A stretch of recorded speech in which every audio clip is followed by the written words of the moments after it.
Graham Hunter is with us. Graham, good morning to you. How you doing? Hi, fellas. Good.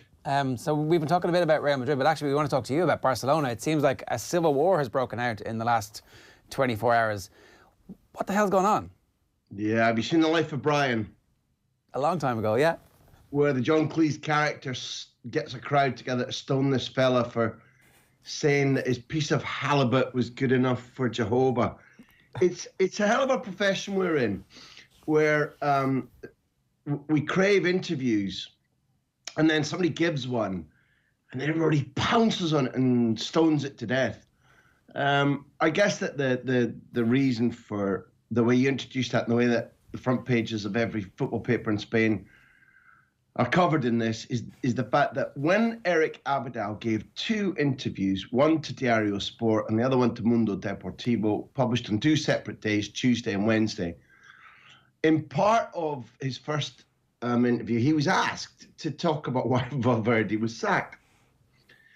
And he told the truth.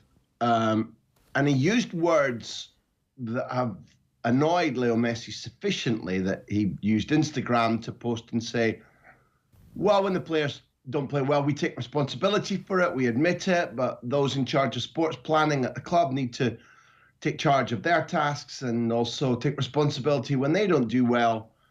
And it is correctly being read as Messi saying, I'm not particularly happy with the finger being pointed, and Messi makes a good point that in a general answer, Abidal says that he felt that the training sessions weren't hard enough work for the players, and that was down to Valverde's managed stewardship of the training regime and the squad. And Messi said, well, look, if you're saying players, name names, which again is fair.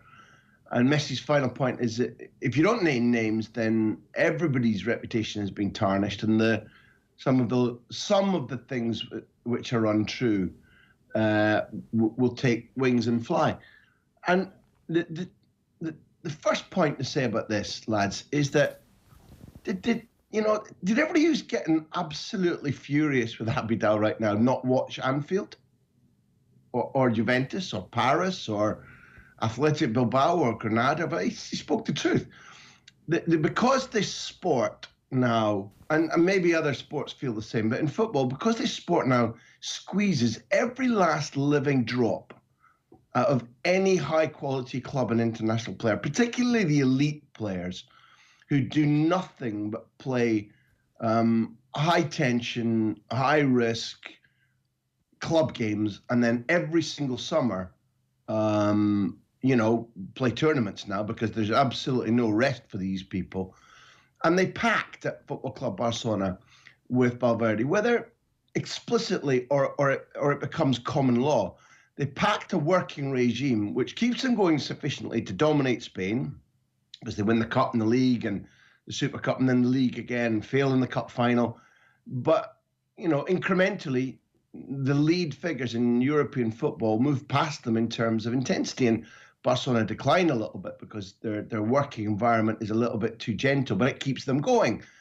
And it comes to a stage where that pact fails and Valverde feels burned out and he's sacked. And Abidal talks about that. And if he's misexpressed himself a little bit sufficiently to annoy Messi, that's a story. And as captain and the greatest player that Barcelona have ever had, Messi has the right to reply for sure. This maelstrom of meltdown and use the word civil war, there will be consequences. There'll be finger jabbing for sure. But I think in our profession, it ill behoves us, one, to ignore the fact that Abidal told the truth, and two, we need to be careful across the board, not off the ball, in demanding interviews and criticizing people that don't give interviews to the media, when once you do, in metaphorical terms, you're stoned to death for liking a plate of halibut. Yeah, I get exactly what you're saying.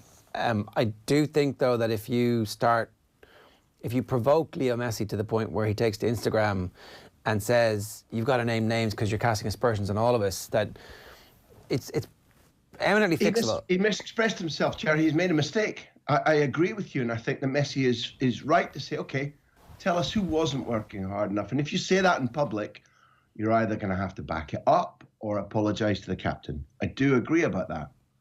But when the way in which, first of all, I think that Abidal probably had a responsibility at the end of the transfer market, or at least there is a tradition here that the sports director at the end of a given transfer market does hold a sort of state of the nation, and he chose to do so with the two Catalan papers rather than a big press conference.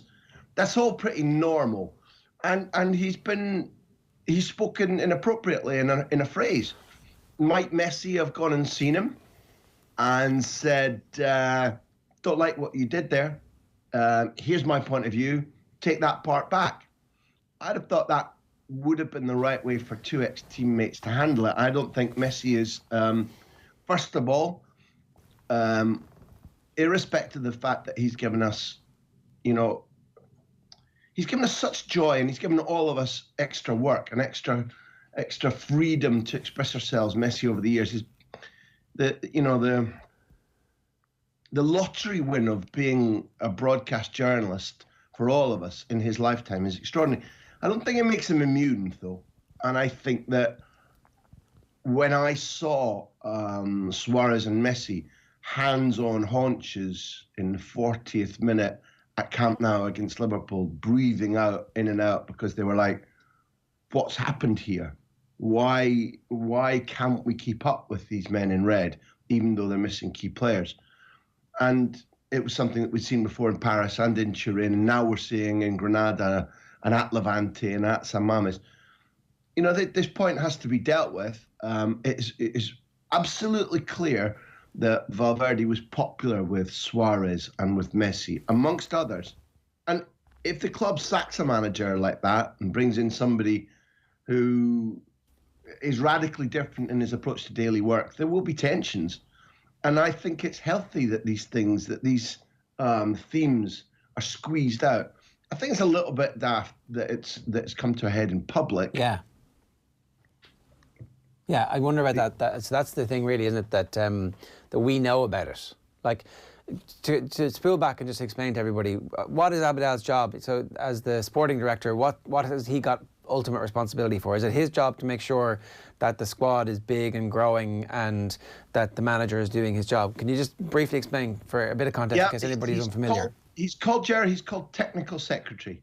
And if I were to explain to you fundamentally exactly what his role is, then we'd only really have known since Sunday, because Abidal was sufficiently unclear about the extent of his power and responsibility that after the weekend game, the win against Levante, where Messi set up 2 goals for Ansu Fati to beat a Levante side who could easily have drawn or won at Barcelona for the first time in their history, Abidal had to go and see President Bartomeu and say, with Ramon Planes, not his rival, but Ramon Planes and he are in an area of planning for the squad, who to promote from the youth side, how to sell, at what price, who to buy, how to scout. And neither of them was completely clear about who had the mandate, who was in charge. So Football Club Barcelona, we've had many discussions on this show about how badly they're managing youth development, how badly they buy, how badly they sell, and the fact that there was a gradual decline over the years, and it was very notable, even though they were able to dominate Spain. Eric Abidal wasn't fully clear about the extent of his responsibilities until the end of this weekend. But in broad terms, he is the guy who admits in his interview, we knew this, recommended to President Bartomeu that Valverde's time was up, a decision that began to be taken after the Clásico. That's the first time that's emerged, 0-0 in late December. He makes it clear that they spoke to, we know that the job was offered to Xavi, that it was offered to Koeman, that it was offered to Pochettino before Kiki Setien took over.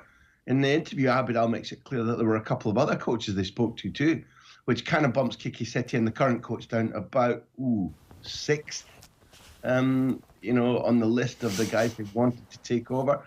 They ain't doing particularly well. They've tied their shoelaces together in so many different aspects of the running of this club. But fundamentally, in what Abidal was pointing out, I believe that there was a clear truth Nobody was swinging the lead at Football Club Barcelona's training ground. Nobody was lying in the gym working off a hangover like Ronaldinho used to. What happened is you had players who won everything, whose drive was keeping them going, whose salaries were keeping them going. Let's not ignore that. But they thought that they could pact a way to work that wasn't as intense as Real Madrid are working now, as Liverpool have been working for some significant time, as, say, Paris Saint-Germain, Bayern Munich, Juventus work. And that consensus that they sought out was good enough to keep them dominant in Spain, but insufficient to stop them falling behind in Europe. And therefore, I think action had to be taken. Whether Valverde was the right candidate to be sacked, or whether changing some of the old guard of the squad, who've now got massive long contracts, would have been the way forward, that's a different debate. But I still believe that Messi could have chosen to go directly to Abidal and thrash it out, and then decided whether he needed to speak publicly or not, which is entirely his right. I just think that it was a bit peremptory to go, oh, hold on, I'm not happy, and you've said something a bit mean, and I'm Instagram. Yeah. So why did he do that then? Is there, because there's a story knocking about from El Pais about a potential break clause in his current deal, and we've been speculating not potential, Jared. So it exists. It's confirmed that at the end of every season from now to the end of his contract, and indeed last summer, he can leave for free if he chooses to. No other whys and wherefores. It's entirely within his own decision powers to leave Barcelona for no fee. So, bear that in mind. Add in the fact that he could have gone privately and sorted this out, and all of a sudden we've got a story. We certainly there's questions. Why is Leo Messi? Story everywhere. Correct. So, is Leo Messi going to leave this summer? It's a power play. I think that I've written extensively about that fact for, pardon me, ESPN.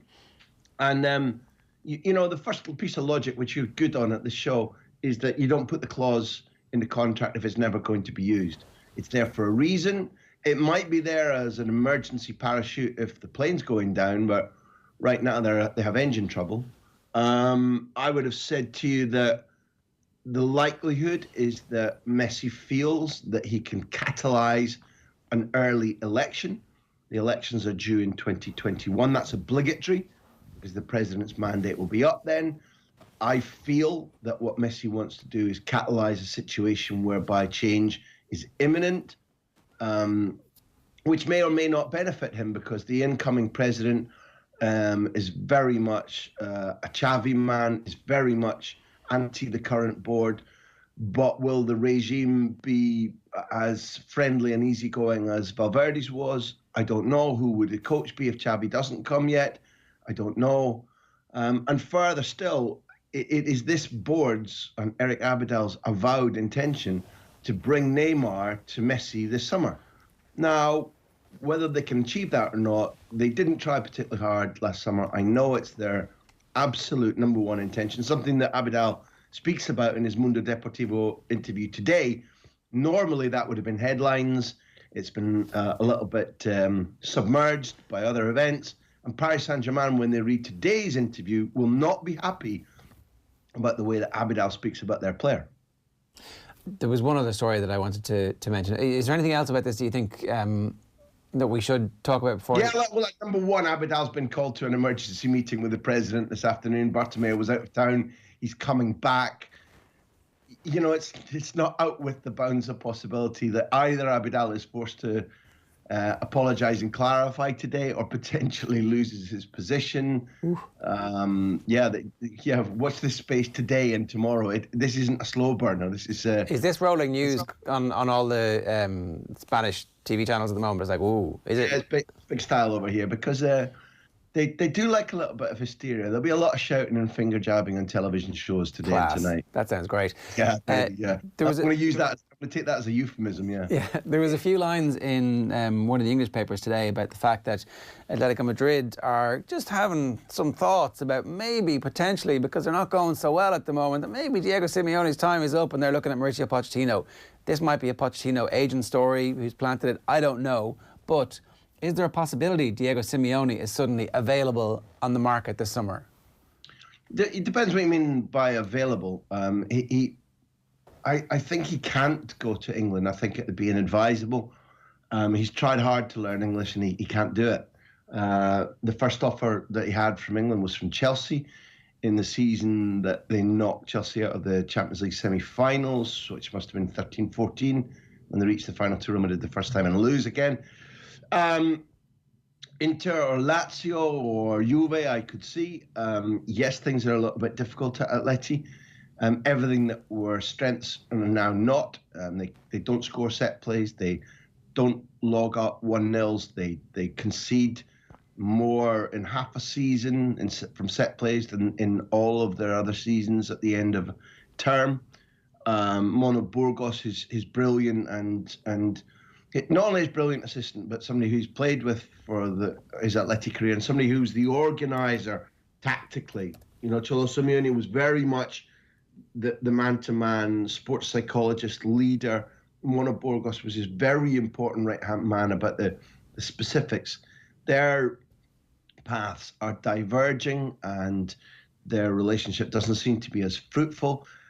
Professor Ortega, their once renowned and considered brilliant fitness coach, is a man who halfway through last season, Simeone said, hadn't prepared the squad properly. He's still there. They're in the midst of a brutal injury crisis.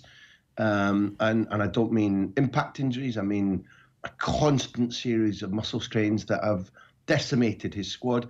They have significant problems at Atleti, irrespective of the fact that he must have earned them about 400 million euros with his European exploits over the 9 years he's been there. Currently, they're looking up at fourth place and thinking, are we going to get there? So it's fair to say that Simeone's position at Atleti, either by his own volition or the club's, is definitely under question. If Pochettino ends up at Atleti rather than Manchester United or Real Madrid or Manchester City, then I'll raise an Ancelotti eyebrow at that. Okay. There's one other question you wanted to ask about Guardiola? Well, I just think that would be an absolute disaster for Manchester United to let Mauricio Pochettino slip through the cracks if he were to go to one of those clubs. On Pep Guardiola, this is kind of an interesting element to the last week, Graham, where he's kind of done a bit of a callback to Richard Scudamore's comments a few years ago about how Manchester City's dominance of the Premier League isn't good for anybody. It's not good for English football. And then, of course, Liverpool will go 22 points clear. And he's saying, well, perhaps this isn't good for English football either, seeing this new club come along and dominate the Premier League like so. This is, I'm not sure, is this usual from Pep Guardiola? Have we seen him kind of lose his grip on the dominance of a league before? We haven't really.